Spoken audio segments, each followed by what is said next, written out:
جانا چاہوں گا۔ قرآن حکیم جو ہے اس میں کہا یہ جاتا ہے کہ جو سورہ کہف کا سننے والا ہے وہ دجال کے فتنوں سے دور رہتا ہے، محفوظ رہتا ہے۔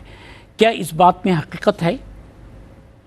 جی دیکھیے، ایک تو بات یہ ہے کہ قرآن مجید کی جتنی صورتیں ہیں سب کے اپنے اپنے فضائل ہیں، خصوصیات ہیں۔ جی سر۔ ہر گلیرا رنگ و بوئے دیگر است۔ سورۃ الکہف میں کئی فضائل ہیں سر، ان میں سے ایک یہ بھی ہے سر جس کی طرف آپ اشارہ کر کہ رہے ہیں دجال کے فتنے سے دور رہتا ہے، سننے والا محفوظ، سننے والا، پڑھنے والا، جی ہاں، وہ یوں ہے کہ حدیث پاک میں صحیح مسلم شریف کی حدیث ہے اور بھی دیگر کتب سیاہ ستہ کی جو ہے ان میں بات موجود ہے، اور 2-3 طرق سے ہے۔ جی سر۔ اور وہ یہ ہے کہ جو سورۃ الکہف کی ابتدائی 10 آیات کی تلاوت کرے جی سر، وہ دجال کے فتنے سے محفوظ رہے گا اپنے وقت میں، ٹھیک ہے۔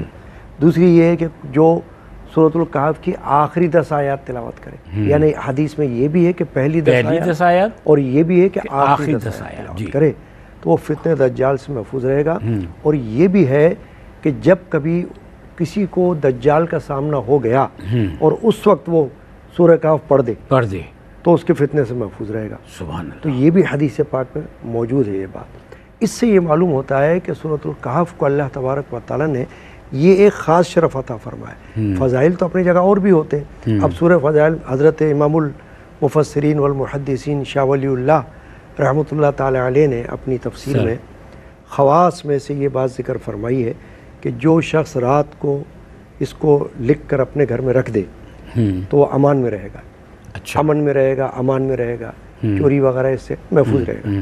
اور دوسری بات ہے کہ قرض کی دوری کے لیے بھی اس کی فضیلت ہے کہ اس کو پڑھے تو اس سے محفوظ رہے گا، قرض سے چھٹکارا، قرض کی ادائیگی اس کے لیے سورۃ الکہف۔ اب دیکھیں نا، کیونکہ اس کے اندر ایسا عظیم الشان واقعہ ہے، وہ غار اصحاب کہف کا، کہف کے معنی ہی غار ہے، 309 برس تک وہ غار میں سوتے رہے، صاحب ایمان تھے، اور ان کو کہا جاتا ہے کہ بنی اسرائیل کے اولیاء ہیں، اولیاء کرام تھے بنی اسرائیل۔ تو ایسا عظیم الشان واقعہ اس کے اندر موجود ہے، تو اس کے فضائل بھی اللہ تبارک و تعالیٰ نے ایسے ہی بیان فرمائے۔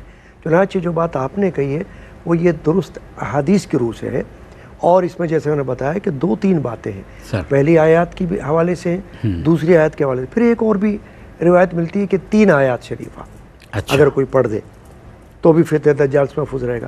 تو خلاصہ کلام یہ ہے کہ آپ ابتدائی 10 آیت لے لیں یا آخری 10 آیات لے لیں یا 3 آیت لے لیں یا مطلقاً سورہ کہف پڑھ لیں، تب بھی اس میں کوئی شبہ کی بات نہیں ہے کہ جب حدیث اور زیادہ فضیلت ہے تو وہ فتنہ دجال سے محفوظ رہے گا۔ اور فتنہ دجال بہت بڑا فتنہ ہے، اللہ معاف فرمائے، وہ تو یعنی کہ کتنوں کو لے کے ڈوب جائے گا وہ جب وہ آئے گا، جب ظہور ہوگا اس کا۔